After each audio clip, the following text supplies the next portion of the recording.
Saludemos gozosos, en armoniosos cánticos, esta aurora gloriosa que anuncia libertad. Libertad.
Señor, sandía dulce.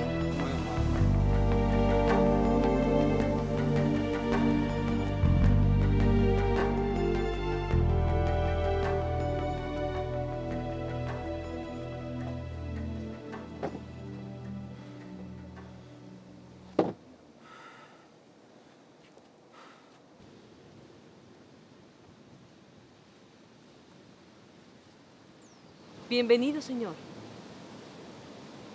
¿Se siente bien? Sí, Tengo gracias. tabaco fino, 2 reales cada uno, 4 por 6 reales. Le van a gustar, recién llegados del Ecuador. Pruébelo, señor, le van a gustar. No fumo, gracias. Pero más bien estoy buscando una posada. ¿Conoce alguna que no sea muy cara? ¿Por cuánto tiempo? No mucho, unos cuantos días nada más. Lo más barato. Sí, claro. Sígame.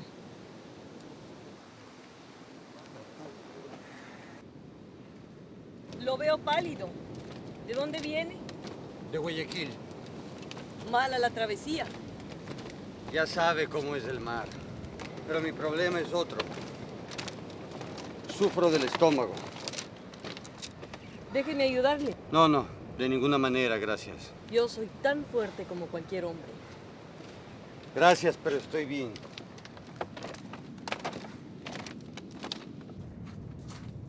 Buenos días. Buenos días, comadre. Le traje un whisky. Buenos días. Buenos días. Disculpe si me siento. Pero ni es europeo ni tiene la plata que aparenta.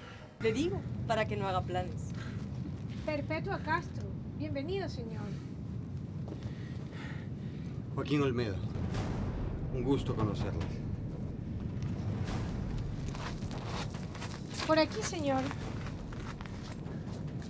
Señor, ¿Le ocurrió algo?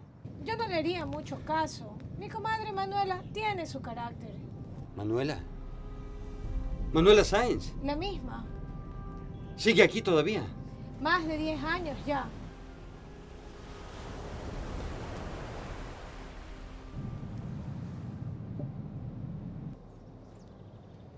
Buenas tardes. Buenas tardes. ¿Se encuentra la señora Sáenz? Si usted es el señor Olmedo, no creo que se encuentre. Solo quería agradecerle a la señora por lo de esta mañana. Dígale por favor a la caballeresa del sol que le suplico me reciba. O debo decir la libertadora del libertador.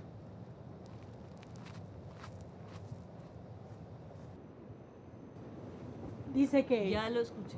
¿Quién es ese Olmedo? Es uno de los cómplices de nuestro destierro. ¿Y lo va a recibir? Con tan poca gente que viene por aquí, no podemos hacernos las selectivas. Aunque no es santo de mi devoción, ese hombre que tú ves allí tuvo la valentía y la inteligencia de enfrentarse a Simón Bolívar y salirse con la suya.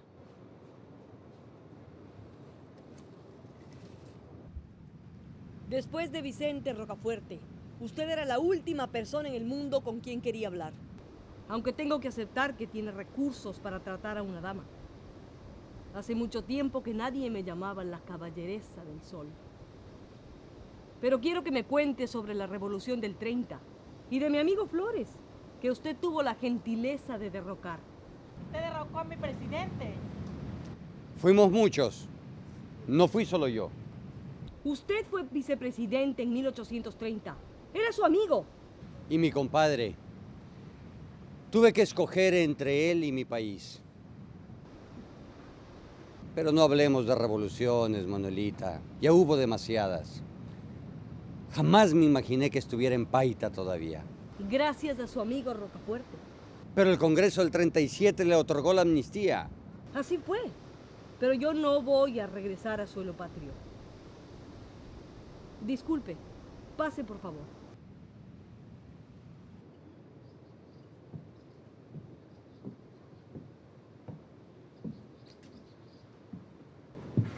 ¿Y por qué no quiere regresar, Manuela? Porque es más fácil destruir algo que volver a hacerlo. Ya le di mi fallo al presidente Flores. Además, aquí nunca estuvimos juntos. Quito me dolería más. Siéntese. No sé si su estómago aguante eso. Dios la oiga. Me voy a arriesgar, no se preocupe. No se vaya. ¿Por qué no nos acompaña? Gracias, tengo cosas que hacer. El destierro es duro, ¿sabe? Manuelita, yo comprendo el enojo con Vicente Rocafuerte. ¿Pero por qué conmigo?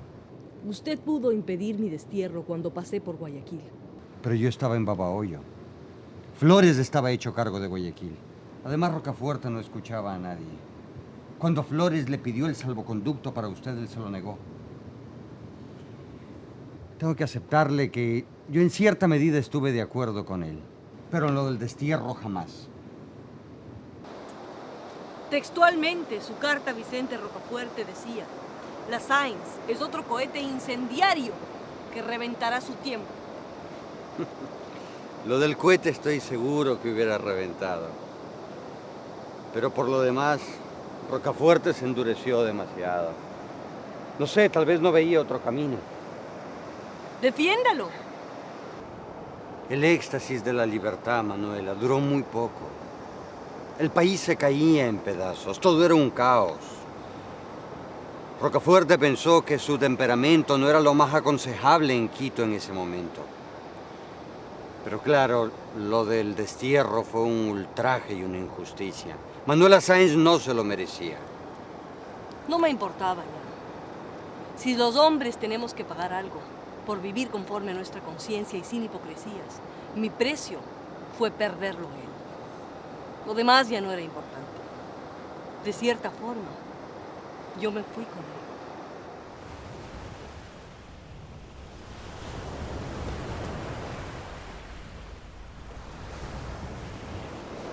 11 años en Paita. No he vuelto a usar mi traje de coronela, ni mis espuelas. Soy confitera, vendedora de tabaco, encomendera, traductora. Pero yo no estoy aquí. La amable loca ya no vive en Paita. Murió en 1830, en San Pedro de Alejandrina. ¿Ya va a comenzar otra vez, niña Manuela? Buenos días, señora Manuela. Traigo bonito y hojita. Pero yo no traigo plata. Todo por un peso. Permítame, No, no. Manuelita. ¿Por qué los hombres siempre creen que tienen que pagar por todo? Usted tiene menos que yo. Déselos a Jonathan. Tenemos un invitado a cenar. Gracias. Es injusto, ¿sabe? Vivir de fiado. Nunca imaginé que José Joaquín de Olmedo fuera pobre. Lo dice porque le pedí que la posada no sea tan cara. No. Flores me contó que las deudas lo tenían ahogado, que se le había agotado hasta la inspiración. Qué infidente, mi compadre. Disculpe, no debía haberlo recordado. Al parecer el patriotismo le salió muy caro. Igual que a usted.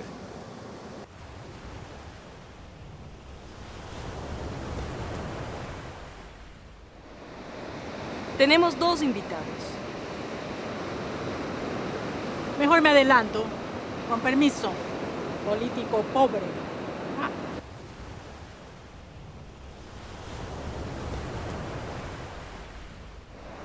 Si usted me dice quién es ese personaje que se acerca, yo le cuento lo que Simón pensaba de usted y de su poesía. Ese hombre es el responsable de todo lo que ha ocurrido en Sudamérica en los últimos 50 años. El verdadero responsable. Ese hombre fue el que metió en la cabeza de un adolescente todas las locuras y temeridades que hicieron que este continente deje de ser español.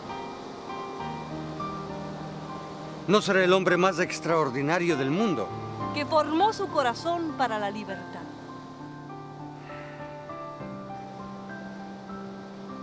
Simón Rodríguez, o el mismísimo demonio. Maestro, le presento a José Joaquín de Olmedo. Acaba de llegar de Guayaquil.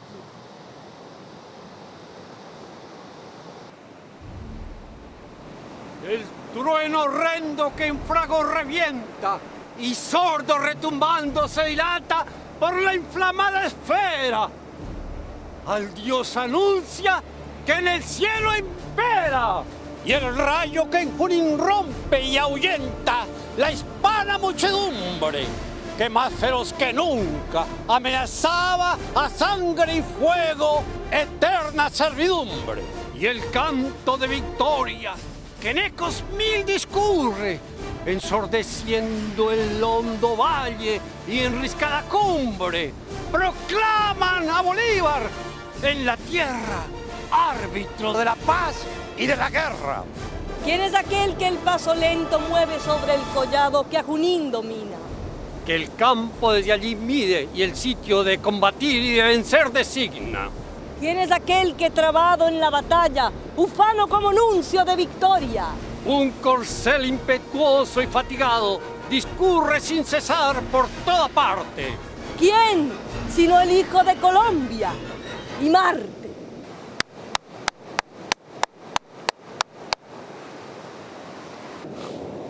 Bienvenido al fin del mundo, padre del Ecuador. Es un honor. El honor es todo mío, maestro. Ni yo recuerdo tan bien mis versos.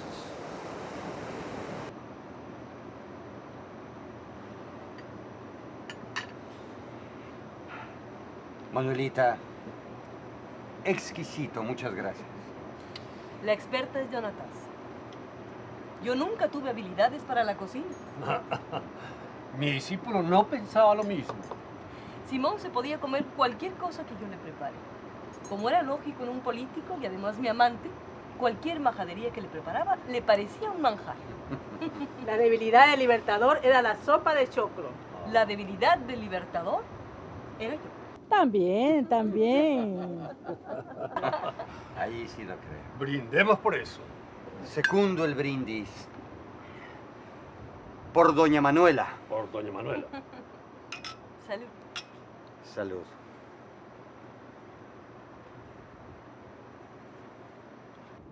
¿Sabe? Yo nunca comprendí cómo el hijo de un capitán de los granaderos del rey de España podía abrazar con tanta pasión la causa de la libertad. Porque usted no me lo negará. Tuvo que ser el más monárquico de todos. Dígame, ¿qué o quién lo cambió? La decisión final la tomé en Cádiz. Pero todo empezó en realidad mucho antes. En Quito. No había cumplido aún los 11 años, pero estoy seguro que Mejía Lequerica tuvo mucho que ver. Claro que yo sé que la educación aquí no es de lo mejor, pero por lo menos está un poco más cerca de Guayaquil y realmente queda en estupendas manos, reverendo padre. Ha tomado usted la decisión correcta, capitán. En San Fernando estudia lo mejor de Quito. Nuestros estudiantes pertenecen a familias de abolengo y tradición cristiana. Pronto le descubrirá José Joaquín. Por esto, el poder que recae sobre los reyes es justo y sabio, porque es otorgado por Dios. Ya habíamos hablado antes sobre la predestinación del hombre, y por lo tanto de sus líderes, que gozan del beneplácito divino. Pietro de la Mirandola cuestionó la predestinación divina, y por eso fue juzgado por el Tribunal de la Sagrada Inquisición. ¿Escuchó lo que dije, señor Mejía? Sí, padre, escuché perfectamente. ¿Qué dije? Mirándola decía que él no podía creer en un Dios que nos ha dado tanta belleza y que nos haya creado para ser sus títeres. Yo no dije eso. Pero Mirándola sí lo dijo. Siéntese, señor Mejía. Pero tiene sentido lo que dijo, padre. Tome asiento, señor Mejía. Por eso el Papa lo indultó. Lo indultó porque se hizo dominico. Siéntese ya, Mejía Lequerica. A veces su comportamiento me molesta de veras. Acuérdese que al aceptarlo en el San Fernando le hicimos un favor, que puede ser revocado inmediatamente si su conducta no varía. No olvide eso. Yo no sé qué hace en este colegio si no acepta los mandatos divinos, los mandatos de la iglesia.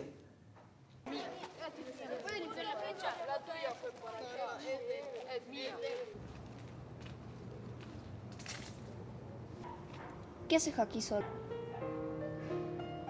¿Te has fijado en los árboles? Mucho. La gente solo se fija en ellos cuando los corta. Son distintos a los de Guayaquil.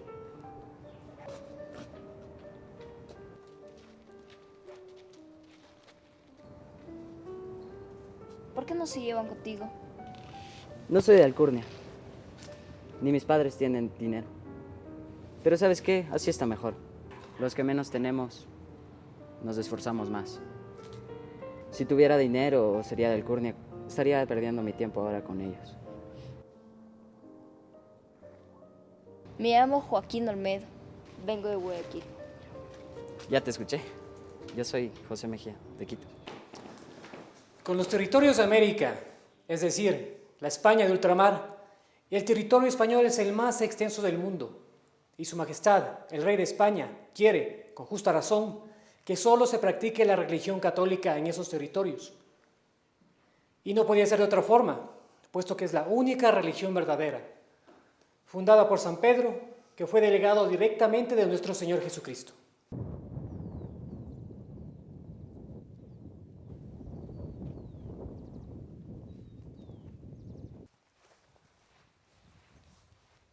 Es inmenso. Mi padre me había dicho del Cotopaxi y de la nieve, pero no me imaginé esto. ¿Cómo es Guayaquil? Diferente. Hace calor, las casas son todas de madera. ¡Ay, tenemos un río gigante! ¡Muévase! ¡Les dije que se mueva, carajo! ¡Son sordos! ¡Muévase! El patrón está esperando. Ya saben cómo se pone. ¡Tú muévete! ¡Señor! ¿Qué? ¿Qué quieren, mocosos? Nada. Entonces, ¿qué joden? Creo que no le gusta cómo los trata. Y para decir la verdad, a mí tampoco me gusta. Ellos son seres racionales, como todos los hombres cristianos, como todos los que abrazan el Evangelio, hermanos nuestros, como todos los hijos de Adán, dignos de que los tratemos con caridad. Delicado los señoritos. Ni siquiera los toqué. Quieren probar lo que se siente cuando lo utilizo de verdad. ¡Ah! ¡Se me largan de aquí! ¡Largo de aquí, mocosos!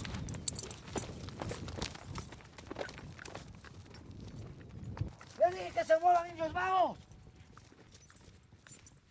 ¡Que se muevan!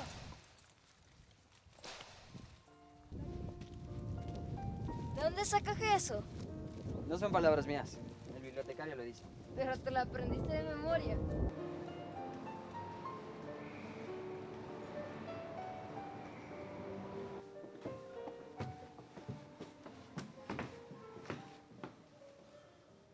Los dejaron los jesuitas. Es de herencia de ellos. Bueno, los obligaron a dejarla. ¿Y cómo se le iban a llevar? ¿Al lomo de mula? No. Es el de quien te hablé. Recién salió de la cárcel. ¿De la cárcel? ¿Y por qué?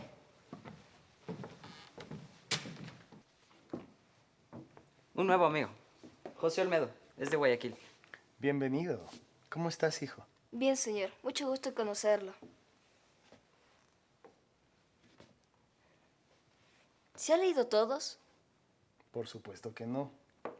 Pero lo más importante es saber escoger lo que lees. ¿Cuál le gusta más? Voltaire, por ejemplo. O Montesquieu. O Rousseau. ¿Me podría decir qué dicen? ¿Has escuchado hablar sobre los derechos del hombre?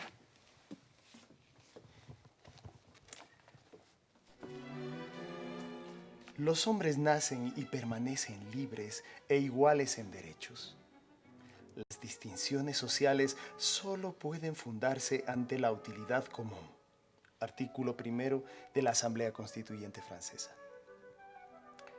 ¿Otro artículo? La libertad consiste en poder hacer todo aquello que no perjudique a otro y no tiene otros límites que los derechos de los demás. ¿Sigo? Nadie puede ser incomodado por sus opiniones, inclusive religiosas. Inclusive religiosas. La libre comunicación de pensamiento y de opiniones es uno de los derechos más preciosos del hombre.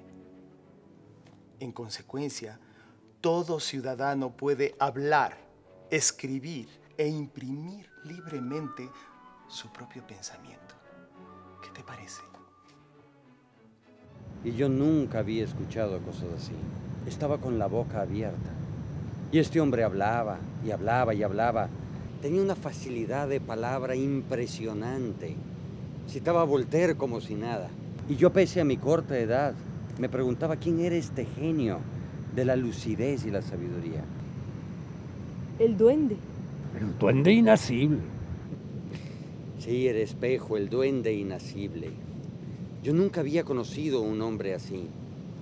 No podía entender cómo un no español pudiera ser tan sabio. ¿Y por qué perdí el tiempo con un mocoso como yo, explicándole todas esas cosas, ¿no? Es que Espejo era algo así como una mezcla de Voltaire y Rousseau americano. El Rousseau americano es usted, maestro. Ya lo dijo su tocayo. Pero lo decía porque me quería. Pero siga usted. Maestro, usted es más grande que el ojo de Rousseau, que no sabía ni lo que quería decir. No se olvide usted que yo encontré mi Emilio en el gran amor de su vida. ¿Quién es ese Emilio, mi niña? Usted fue el que formó el genio en Simón, no Rousseau. ¿Por qué intenta menospreciarse? Está bien, yo soy más grande que Rousseau. Pero continúe usted. No me esté ocultando cosas a mí. Emilio Desconfiadita es un personaje de ese Rousseau que el maestro encontró en Simón. ¿Ya me vas a poner otro amante? ¿Qué le pasa a usted? ¿Qué le pasa? Poeta. Ya pasó. Y citaba a Voltaire. La única ley invariable que existe en la naturaleza es: haz con los demás lo que quieras que hagan contigo. Dios ha establecido que sirva de contrapeso a la ley del más fuerte, que ya ha sido rota por la debilidad de unos y la fuerza de otros, dividiendo a la humanidad en amos y esclavos, nobles y plebeyos, ricos y pobres. El contrato social de Rousseau afirma que el hombre nace libre, pero por la maldad del ladino se encuentra encadenado. Escúchame bien, amigo guayaquileño. Un hombre que se convierte en esclavo de otro no se da, se vende, a menos a cambio de su subsistencia. Pero ¿por qué se vende un pueblo entero? Un rey no solo no proporciona a sus súbditos la subsistencia, sino que vive a costa de ellos. Y un rey no se conforma con poco. José Joaquín, sigue tú. Se dirá que el déspota garantiza a sus súbditos la seguridad civil, pero ¿qué ganan si esa misma tranquilidad constituye una de sus miserias? En consecuencia, si hay esclavos por naturaleza, es que hay esclavos contra la naturaleza. La fuerza ha creado a los primeros esclavos y su cobardía los ha perpetuado. Aristóteles decía que los hombres por naturaleza no son iguales, sino que unos nacen para ser esclavos y otros para dominar. Confundía el efecto con la causa. Nada es más cierto que un hombre nacido en la esclavitud nace para ser esclavo. Con sus cadenas lo pierden todo, incluso el deseo de libertad. Yo no sé. Yo nací en la esclavitud, pero mi ama Manuela me hizo sentir que no era malo. ¿Qué ama? Te prohíbo que me llames así. ¿La escucharon? Ella dice que no soy su esclava, pero me manda y me prohíbe decir lo que siento. ¿Y quién te manda? Tú haces lo que te da la gana, te trato como mi hermana. Negra mentirosa. Entonces, si soy libre, ¿por qué no puedo opinar sin ser ofendida? Decía que no me he sentido como una esclava. Me sentía como en mi familia. Porque mi Manuelita me hizo sentir como parte de su familia. Salvo por su genio, claro. Cuando se pone brava, ¡ay, señor! Sálvese quien puede. Ahí se acaba toda libertad. Oigan, ni el mismísimo Libertador era libre. Pobre de él. Pobrecito, sí. Ese no era libre, era libertino. ¿Quiere usted decir que con el buen trato contribuían a la esclavitud, no? Con seguridad, ese señor. Se le olvidó eso. Ese Ari, ¿cómo se llamaba? Aristóteles, Jonatas. No interrumpas, por favor. No hay compensación posible para quien renuncia a todo. Tal renuncia es incompatible a la naturaleza humana.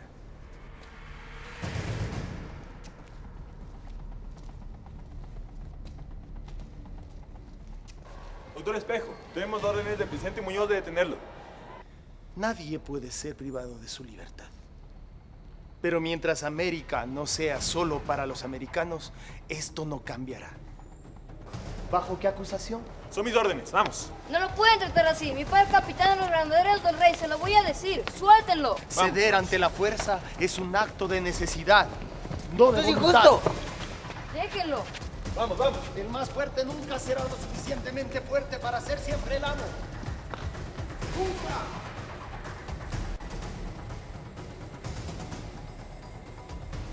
Padre, no deje que se lo lleve, por favor. Por favor, haga algo. ¿Se puede saber qué hacen ustedes hablando con ese señor? Señor Mejía, tengo muchas quejas de usted. Una más y será expulsado del San Fernando. Y usted, señor Olmedo, debería aprender a escoger mejor a sus amistades. A su padre, un capitán de los granaderos del rey, no le va a gustar mucho que le comente sobre este particular. No entiendo por qué lo persiguen. Lo que hace es defender a los indios. Espejo es un agitador que habla en contra de su majestad el rey. Y ya estuvo preso anteriormente por el mismo delito, conspiración. Señor Olmedo, si no quiere que expulse a Mejía y Lequerique de San Fernando, no lo quiero ver más en su compañía. ¿Está claro? Y mucho menos que vuelvan a ver a ese Espejo. Claro está si es que sale de la cárcel. Padre, ¿no cree usted que esta no es la mejor manera de instruir a estos niños sobre caridad y amor cristianos? Perdón, Padre Solano. Solo les decía que no deben juntarse con ese señor que se atreve a hablar en contra de su majestad el rey. Muchas injusticias se cometen a nombre de su majestad. Espejo es un sabio, y usted lo sabe.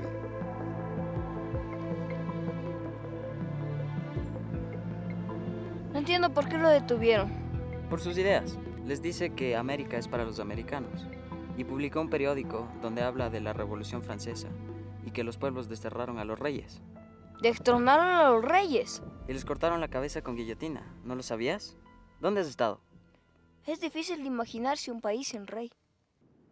Los derechos del hombre, la Revolución Francesa.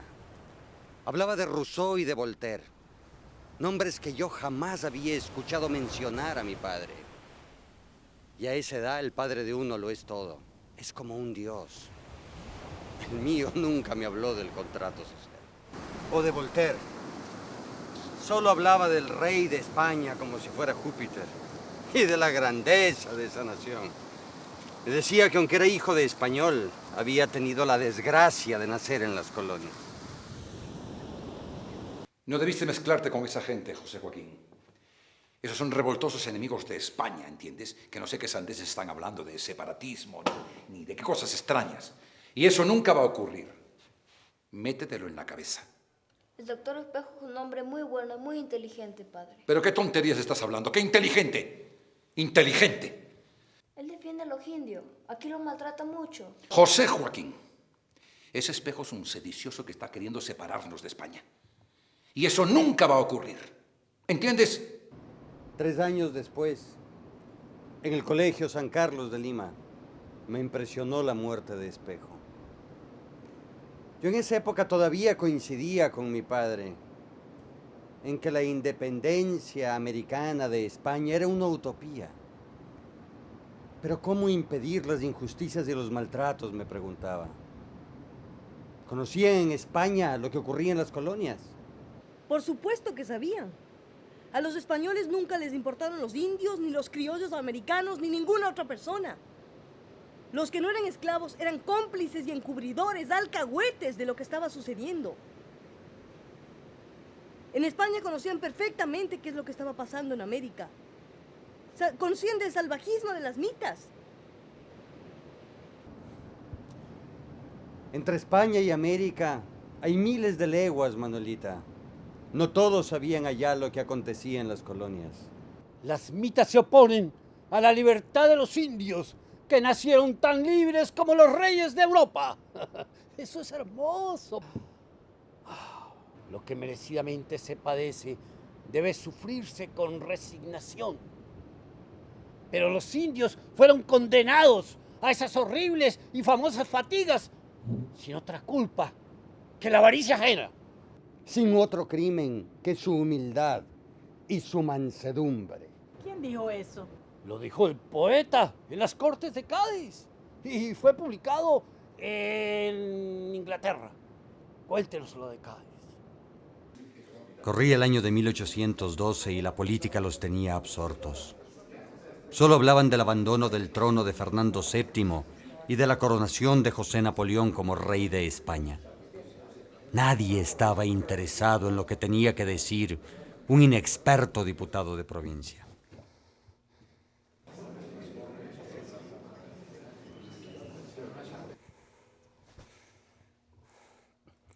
Señor presidente, como diputado de la provincia de ultramar de Guayaquil, digo que como diputado de la provincia de ultramar de Guayaquil,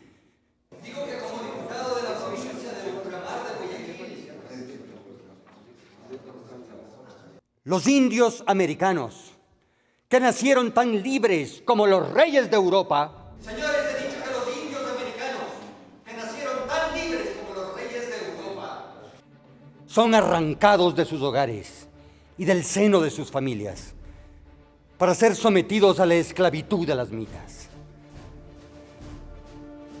que es el trabajo más denigrante, cruel e inhumano que cualquier hombre puede sufrir.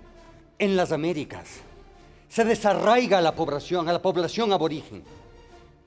Hay repartimientos de indios para obrajes y fábricas, repartimiento para las minas, para la construcción de caminos, para la cría de ganado. Hay hasta repartimientos de indios para llevar en sus espaldas, como si de mulas se tratase, cargas tan pesadas y a tan largas distancias que mueren en el camino. Y lo peor es que se ven forzados a arrastrar a sus familias consigo, que de otra manera morirían de hambre y de frío por el desamparo. ¿Y quiénes son los culpables de esos repartimientos? Los mismos reyes de España, que no saben del dolor de los esclavos y que desenvainan su poder absoluto solo para enriquecer a colonizadores y conquistadores que no tienen conciencia ni noción de justicia. ¿Y qué les espera a esos indios cuando llegan a su destino, señores? Amos avariciosos, intratables, capataces crueles, poco pan y más fatigas y más azotes. Y no les pagan en moneda, no, se les paga en mercancía vil, que además son obligados a comprar en la única tienda de la mina a precios exorbitantes, cuyo dueño, por supuesto, es el propio monopolista minero. Les pagan en licor, señores, al que lamentablemente se han aficionado, quizás para mitigar un tanto o para adormecer en algo el dolor de sus miserias. Y aquellos mismos que los llevan a la embriaguez, pagándoles en aguardiente, aquellos mismos que los han obligado a aborrecer el trabajo, haciéndolo insoportable, aquellos mismos que los han llevado a robar para sobrevivir, son los que los acusan de ebrios, ladrones y perezosos.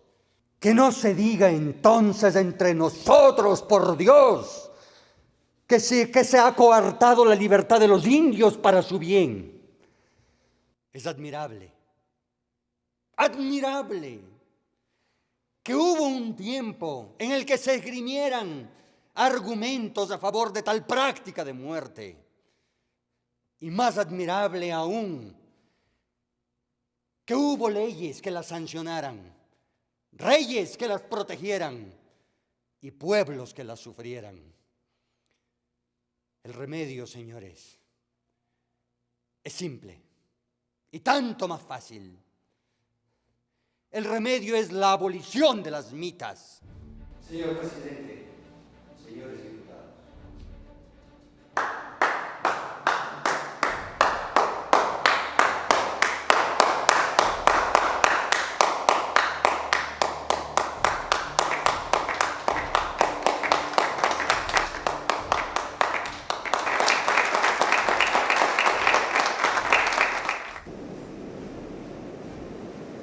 Y esos insensibles y engreídos de las cortes le creyeron.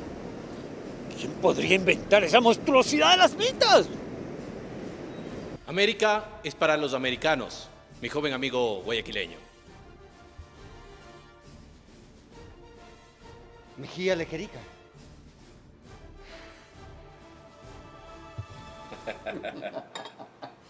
Ay, ¿se puede saber qué haces en un sitio donde tu ausencia de abolengo y fortuna no te lo permiten?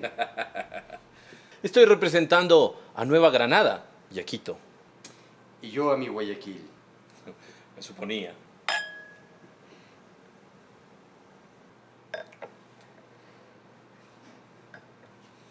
Han pasado 20 años. 22. Me sorprendiste con ese discurso. Yo decía, ¿quién es ese espejo? No puede ser el hijo del capitán de Granaderos del Rey. Mi padre ya murió. Lo siento mucho. ¿Sabes qué es lo último que me dijo antes de morir? Si alguna vez nos enemistamos con España, defiende a las colonias. A propósito, la muerte de Espejo debió golpearte, ¿no? Se estaba muriendo en un frío y oscuro calabozo. Desde ahí le puso en jaque al presidente de la Real Audiencia. Lo culparon de crímenes en contra del rey y de la religión. El presidente le pidió que se retracte de algunas de sus declaraciones para obtener su libertad. Los ideales no se negocian ni con la vida, decía. Posteriormente, lo envenenaron. Luego, los mártires del 2 de agosto. Sabes, yo siempre soñé con una España ibérica y de ultramar, unida, justa y solidaria. ¿Por qué no pudo ser? Los diputados de las Cortes Españolas de Cádiz, en uso de su autoridad, declaramos derogadas e ilegales la ley de la mitad y todo trabajo cruel o no remunerado para el indio de las provincias de ultramar. Solo le queda a esta Corte felicitar al diputado de provincia José Joaquín de Olmedo y Maruri por tener la sensibilidad y la valentía de denunciar la ley de la mitad, barbarie que atenta contra la dignidad, la vida y la paz del indio americano y al buen nombre de España en el mundo.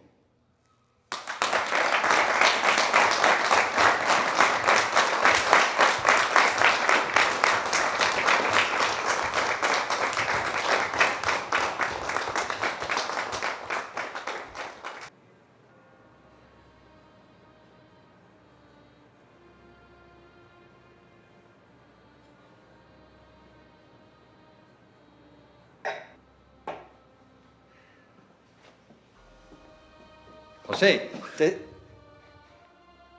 he estado buscando. ¿Estás enfermo? No te acerques. No te acerques. Es la fiebre. Es la fiebre amarilla, José Joaquín. Te conté. Me casé con la hermana de Espejo.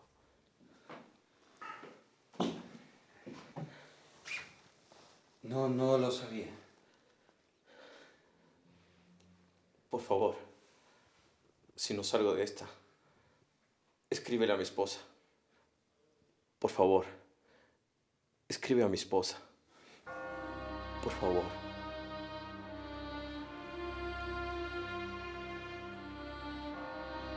La fiebre amarilla se llevó a mi amigo. Mejía Lequerica había muerto sirviendo al país. La hermana de Espejo había quedado viuda y ni siquiera lo sabía.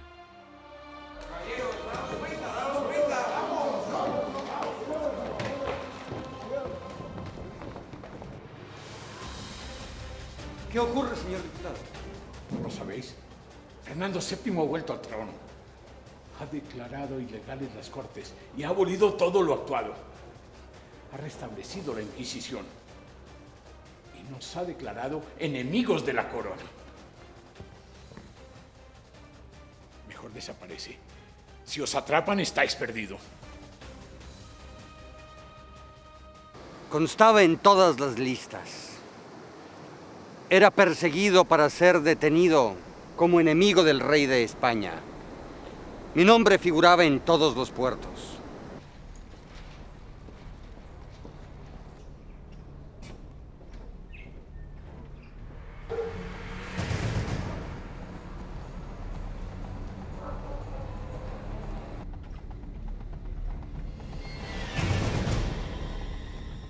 Pero fueron esos meses terribles los que me enseñaron a amar a mi patria.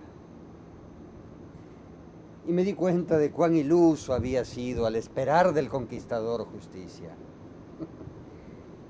No, solo nos quedaba un camino, y ese era tomar el destino en nuestras propias manos. Para eso tenía que volver a mi tierra. Así que decidí arriesgarme y volví a Cádiz.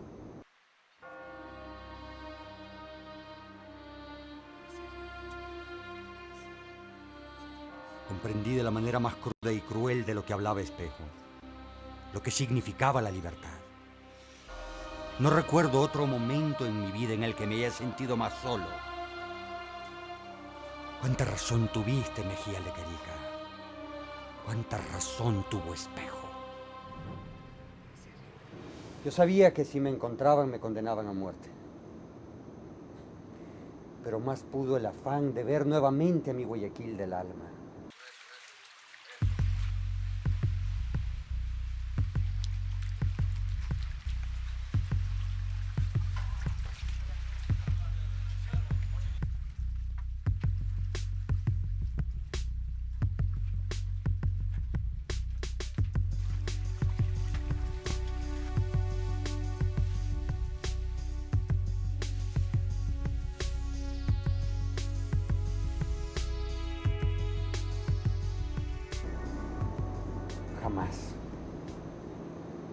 Jamás amé tanto a mi tierra como en esos momentos asiagos. Era una nostalgia que me carcomía el alma sin pausa. Pero fue en esos momentos en los que vislumbré por primera vez la gloria de la libertad. No me queda duda de que fue aquellas noches de terrible espera las que engendraron la idea de patria en mi alma. ¡Qué palabra tan maravillosa! Y el deseo de ver a mi hermana viva nuevamente, eso me mantuvo vivo. Y me ayudó a cruzar el mar.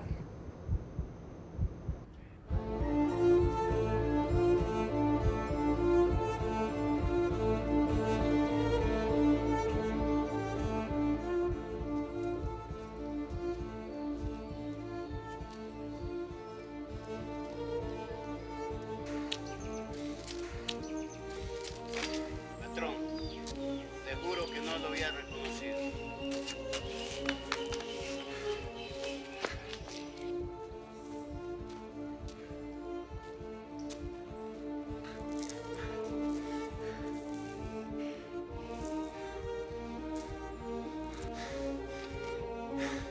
Gracias, Señor mi Dios, por permitirme volver a la Virginia. Mi patria.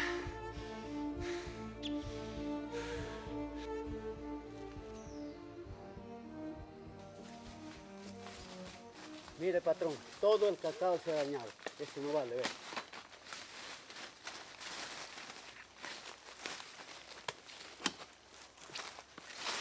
Mire, patrón, esto no sirve. Todo se dañó.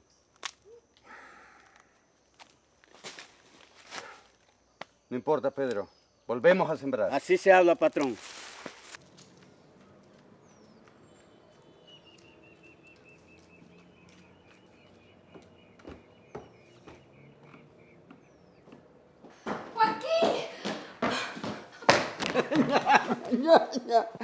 Ay, Magdalena, hermana linda, cuánto te he extrañado.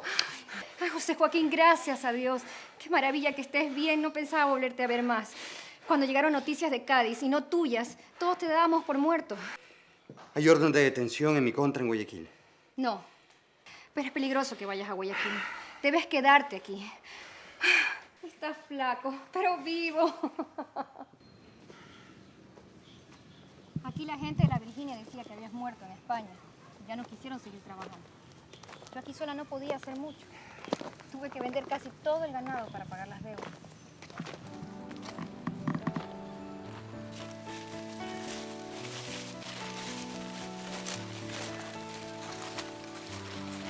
Todo está hecho nada, Joaquín. Todo. Perdona que te lo diga, pero deberías dejar la política. Eso solo penurias te trae. Magdalena, por el momento lo único que necesito es a ti. Un jardín, un huerto y pocos pero buenos amigos. Aunque de la Virginia se había perdido todo, mi felicidad ahora era completa. Solo faltaba la patria. Qué maravilla sería tener una patria propia, sin nadie a quien temer. Donde nadie nos diga qué hacer, ni qué sembrar, ni qué decir o qué callar. Donde se respira libertad. Eso que nadie sabía lo que era. De aquí mi musa, desplegando sus alas vaporosas, por el aire sutil tenderá el vuelo, ya cual fugaz y bella mariposa, por la selva florida, libre, inquieta, perdida, irá en pos de un clavel o de una rosa. Aquí, alejado de todo, fingía que éramos libres y a ratos me lo creía. En mi fantasía no existían ni amos ni reyes, y América era solo para los americanos. Sin embargo, aunque maravillosa, era solo una ilusión. Todo era ajeno. Apenas éramos súbditos plebeyos de un poder brutal. ¿Cómo librarnos de aquel yugo del reino más poderoso de la tierra, que nos miraba sobre el hombro apenas como una insignificante provincia, sin destino ni voluntad propia. Eso yo lo sabía ahora mejor que nadie. Pero lo que no sabía era cuán cerca estábamos de aquella aurora gloriosa. Solo pasaron 3 años. En 1814, José de Antepara regresó a Guayaquil. Venía de Londres buscando apoyo para la independencia. Había venido con una idea fija.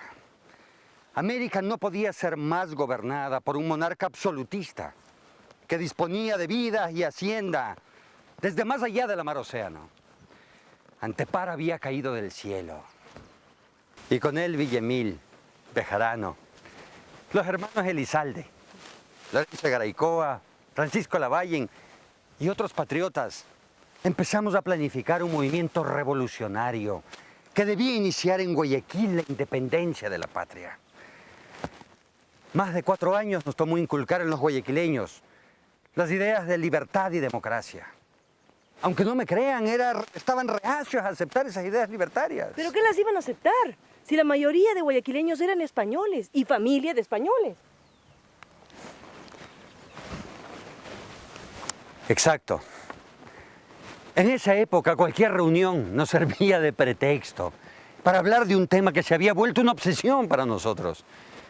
Un Guayaquil soberano. Habíamos hablado tanto del tema que ya era imposible dar marcha atrás. Y mientras estábamos planificando la rebelión, ocurrió algo maravilloso. La libertad, que hasta ese momento había sido siempre esquiva, distante, inverosímil para nosotros, empezó a cobrar forma. Pasó de ser un sueño quimérico a ser algo tangible.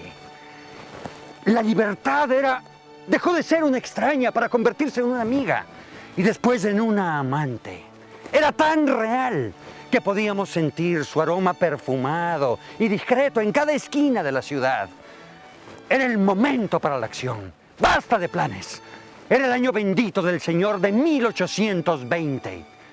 Y de pronto, Escobedo nos anuncia que en los cuarteles realistas hay malestar y que están empezando a ver con buenos ojos a los civiles criollos.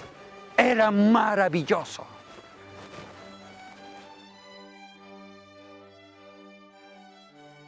No me diga que Simón Rodríguez vive aquí. Cuando está en Paita. La hizo con sus propias manos. No lo puedo creer, Manuelita. Sí, algún día, en un futuro no muy lejano, la humanidad tendrá que dejar las grandes ciudades y volver aquí, a la naturaleza, en medio de los árboles, cerca de la tierra. Café.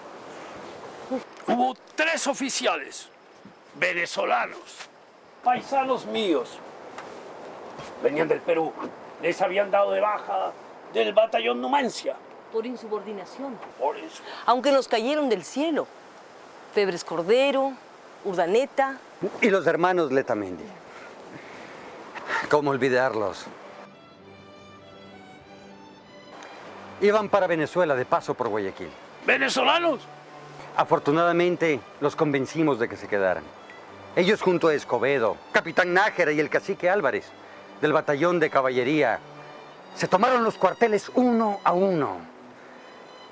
Nosotros sabíamos que si nos equivocábamos nos pasarían por las armas, pero allí ocurrió el milagro. Todos los soldados que hasta ese momento habían sido realistas, se dieron la vuelta y se pasaron a nuestro bando. Y no hubo resistencia. Un comandante español, de apellido Magallar, murió con honor enfrentando la rebelión. Pero de golpe, todos los cuarteles eran nuestros. De repente habíamos eliminado 300 años de esclavitud española. Y ningún español volvería a levantar su voz en tierras guayaquileñas. Ninguno, nunca más.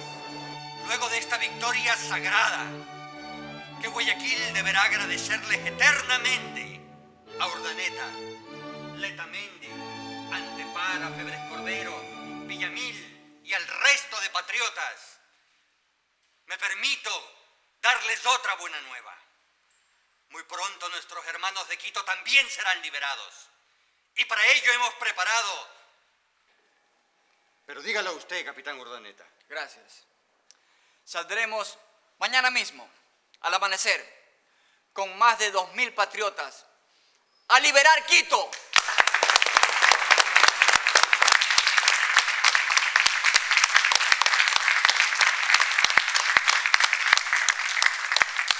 Queremos pedirle a los guayaquileños libres que se unan a esta importantísima misión.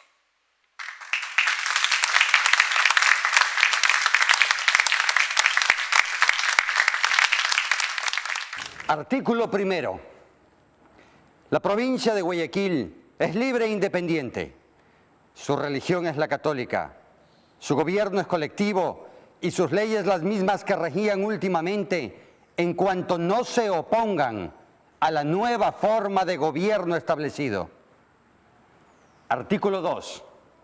La provincia de Guayaquil se declara en entera libertad para unirse a la grande asociación que le convenga de las que han de formarse en la América del Sur. Artículo 3.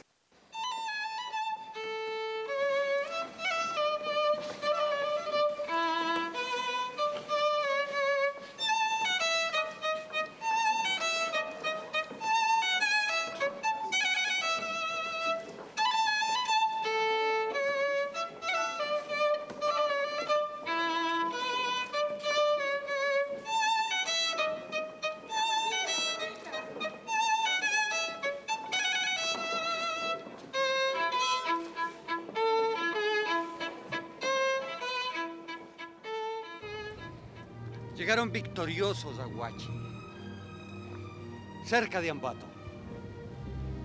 Pero allí los cercaron y murieron cientos de jóvenes guayaquileños. El mundo se nos vino encima. Nos dijeron que nos habíamos apresurado. Y entonces Simón Bolívar envió a Sucre y volvimos a soñar con la victoria. La liberación de Quito. El resto ustedes ya lo conocen. Sucre llegó victoria tras victoria y entró en Riobamba.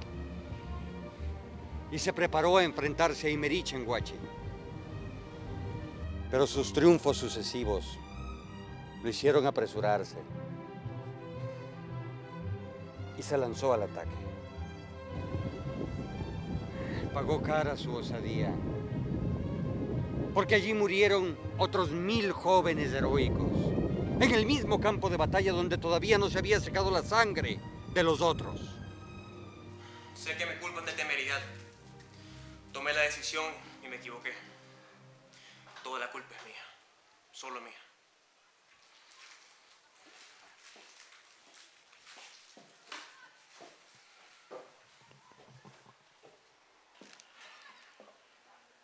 Es absurdo pensar que la libertad de los pueblos puede obtenerse solo con triunfos, general. La libertad no se consigue solo con victorias. Mi gobierno está dispuesto a hacer todo lo necesario para salvar a la patria. San Martín ya está en Lima, mi general. Le voy a pedir refuerzos. Usted descanse ahora, descanse. Llegaron los refuerzos del Perú y de repente ya estaba en marcha otra vez. Gracias, doctor Olmedo. De usted obtuve el coraje para no morirme de pena por la derrota en Huachi. Usted es el coraje en persona, general. Vaya y libere la bella Quito. Señor Magdalena, Rosita. Solo regreso con la victoria. Que Dios lo acompañe, general. Señores.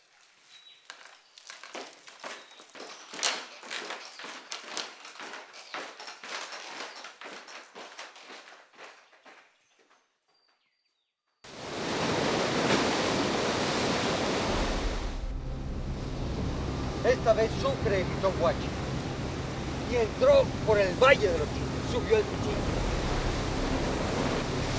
Por detrás, por donde nadie lo esperaba, por aquí. La primera noticia llegó a las 10 de la mañana. Al principio nadie lo creía, pero si acaban de ser derrotados, de nuevo están buscando batalla. Y sentí mucho miedo y pena por Sucre y por los otros, pero sobre todo vergüenza porque no podía estar allí. Yo debía estar con ellos. ¡Qué angustia, Dios santo! Y escuchábamos los disparos y las descargas de los cañones. Y llegaban noticias de esto y de lo otro. Y de lo trágico de la derrota de los patriotas. Y de la victoria de los realistas. De repente escuché un rumor, un clamor.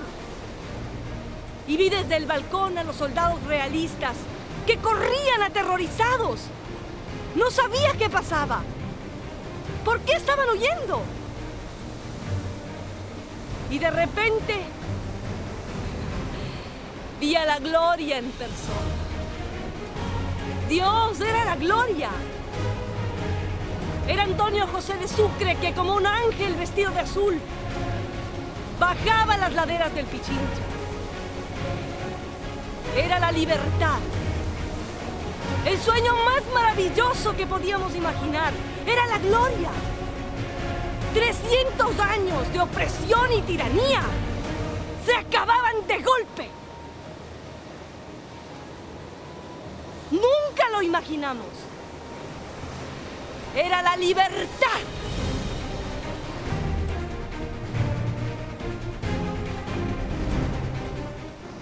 Y a los pocos días llegó el Libertador a Quito, con Sucre a su lado. Nunca lo había visto antes. Lo vi por primera vez desde mi ventana. Pero no quiero hablar de eso. No ahora. Lo único que lamento, José Joaquín, es que en el fragor de la victoria nadie se acordó de los héroes guayaquileños. Esos niños héroes que agonizaban en el frío de Huachi.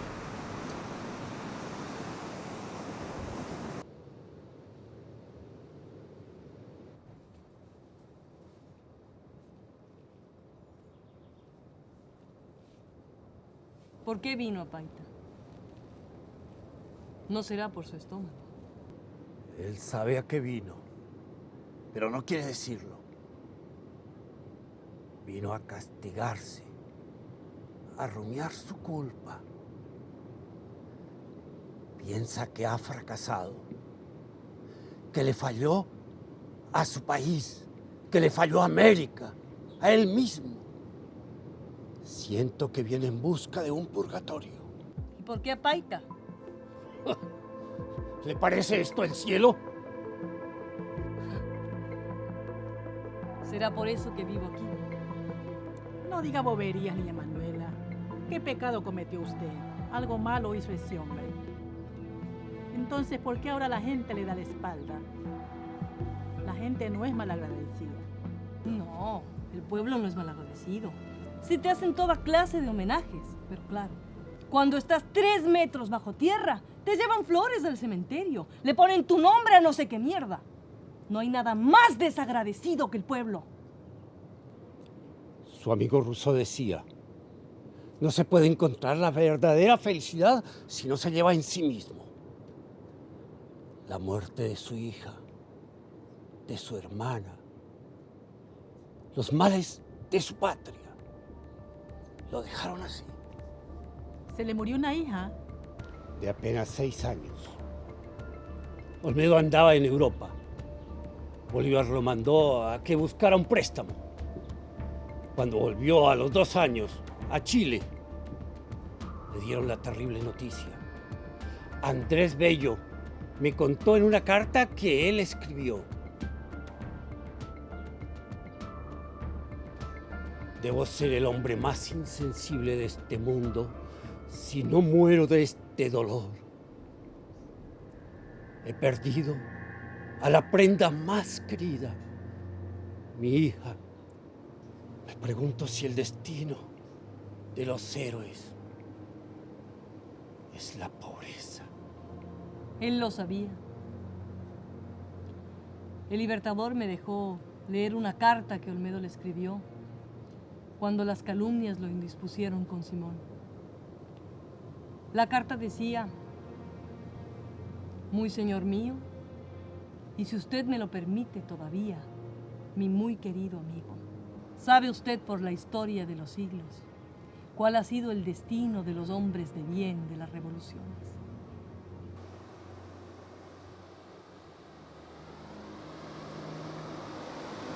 ¿Cuál ha sido la suerte de los hombres de bien en las revoluciones?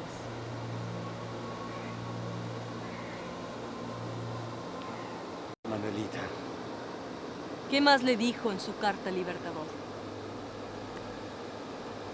que era dulce participar de una derrota más honrosa que un triunfo. Mi patria no me necesita. Yo lo que hago es abandonarme a mi destino. El destino de los hombres de bien es este, José Joaquín. Manda alzar otra vez, para consolarme, la grave losa del sepulcro frío. Y restituye, oh Dios, al seno mío, la hermana que has querido arrebatarme. Dime, ¿faltaba este ángel a tu cielo?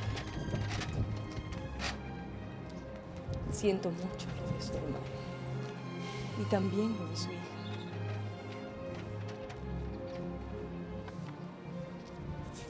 ¿Me retrata? Mi hermana Magdalena me pidió que lo escribiera.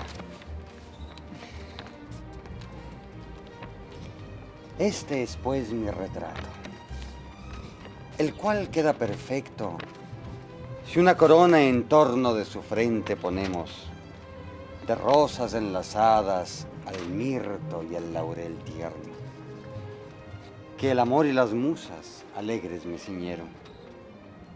Y siéntame a la orilla de un plácido arroyuelo, a la sombra de un árbol, floridos campos viendo, y en un rincón del cuadro, tirados en el suelo, el sombrero, la banda, las borlas y el capelo. ¿Cómo hace un poeta para inspirarse en algo como el canto a Bolívar? Cuando usted se lo envió, él me pidió que lo leyera. Me emocioné tanto que tuve que parar para recuperar el aliento. Cuando terminé de leerlo, él me dijo, un genio debió haber arrebatado a Olmedo a los cielos para lograr semejante inspiración.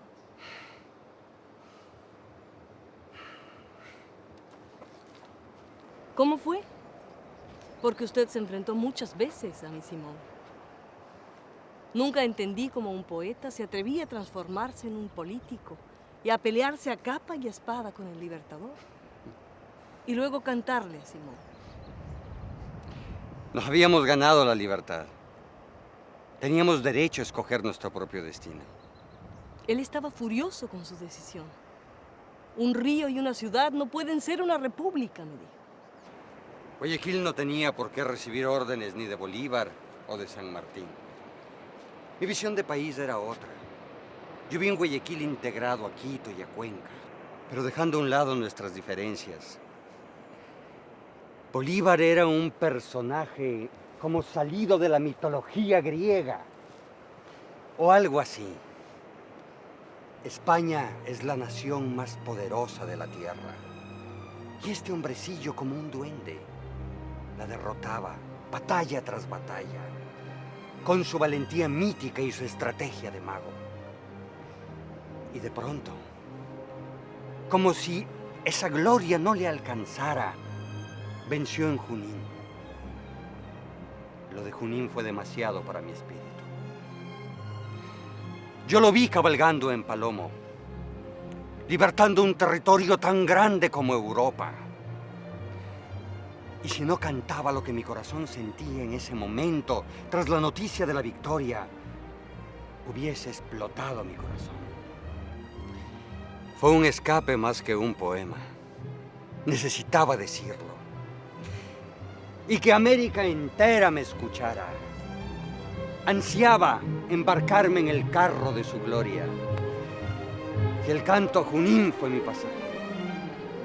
Le escribió usted, tengo un plan, que si no me falla, estaremos juntos en la eternidad.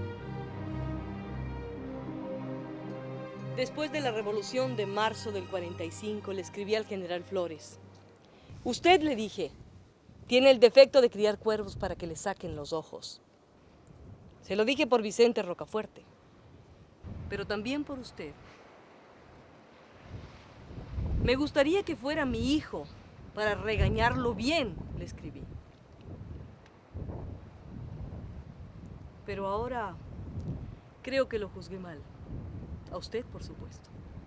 Flores incumplió, Manuelita, el pacto de sucesión del Ejecutivo.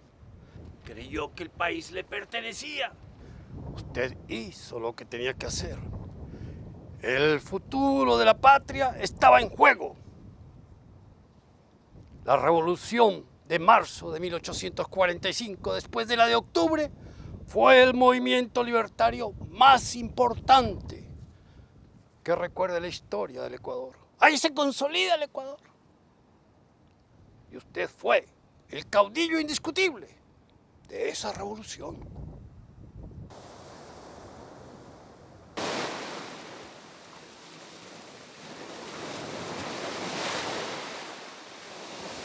¡Qué buena pesca, maestro! Oiga, cuéntame, ¿qué fue lo decisivo en la educación de Bolívar? ¿Qué fue lo que marcó su educación? Desde Pativilca me escribió un día. Me dijo, oh mi maestro, oh mi amigo, oh mi Robinson, usted ha formado mi corazón para la libertad, para lo grande, para lo hermoso. Yo he seguido el sendero que usted me señaló. Perú y América toda están deseosos de vuestras luces.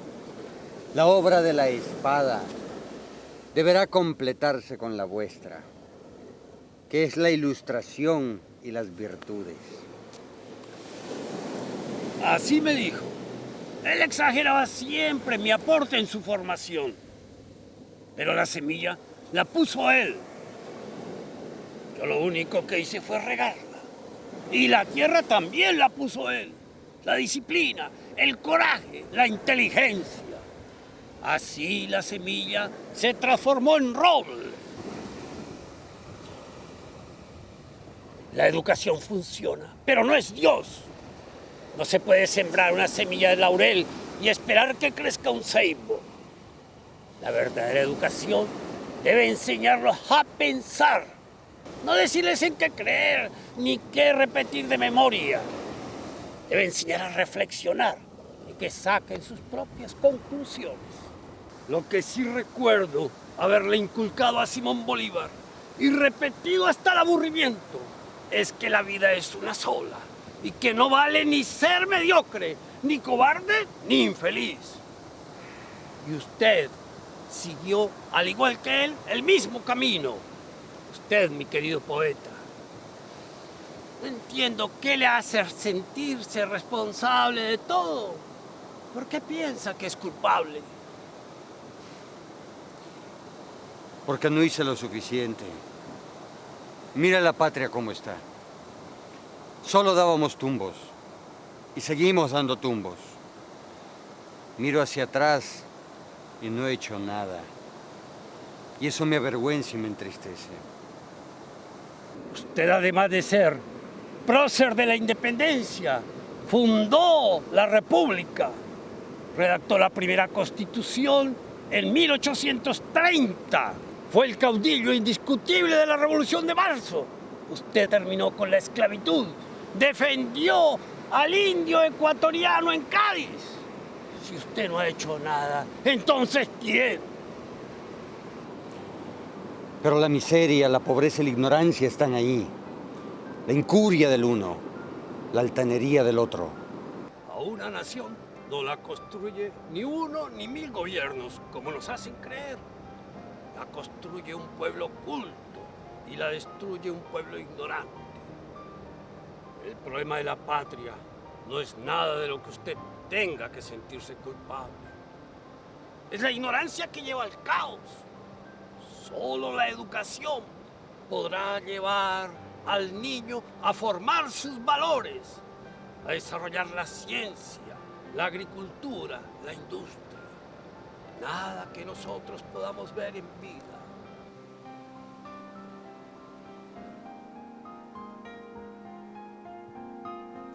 Ese hombre solitario y triste que tú ves es el ecuatoriano más sensible y valiente que yo he conocido. Es el padre de tu patria, el que te liberó de la esclavitud, Jonatas. ¿Y por qué estás solo? Un padre no se lo deja solo. La historia de la humanidad dice todo lo contrario. No hay signo más grande de cobardía que hacerse al medio para pasarla bien. Él está viviendo el castigo de la grandeza.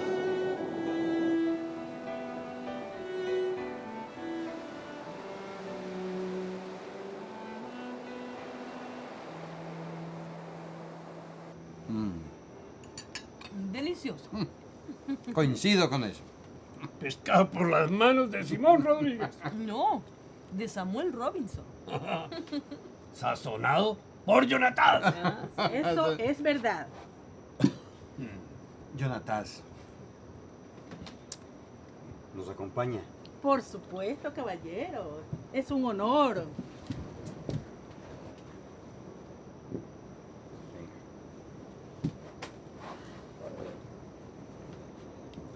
Ahora sí, salud. Salud. Salud.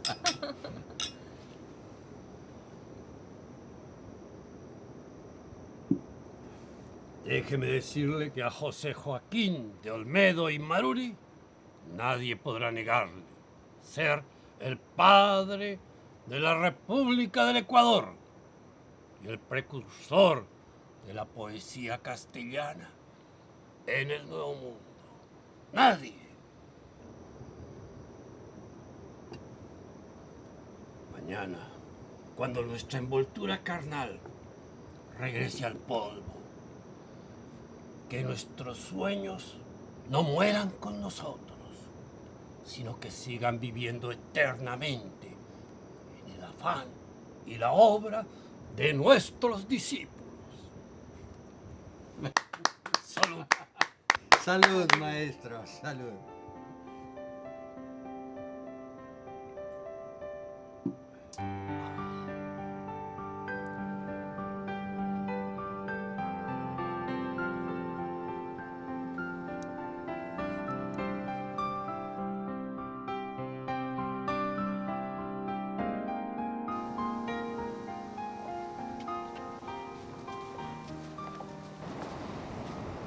Podría quedarse un poco más. Se va justo cuando estaba a punto de perdonarlo. No quiero sonar trágico, Manuelita, pero siento que no me queda mucho tiempo. Y no quiero morir lejos de Guayaquil. ¿Y quién le dijo que usted iba a morir? Olmedo tiene una cita en la eternidad con un amigo. ¿Recuerda el plan? Muchas gracias por todo.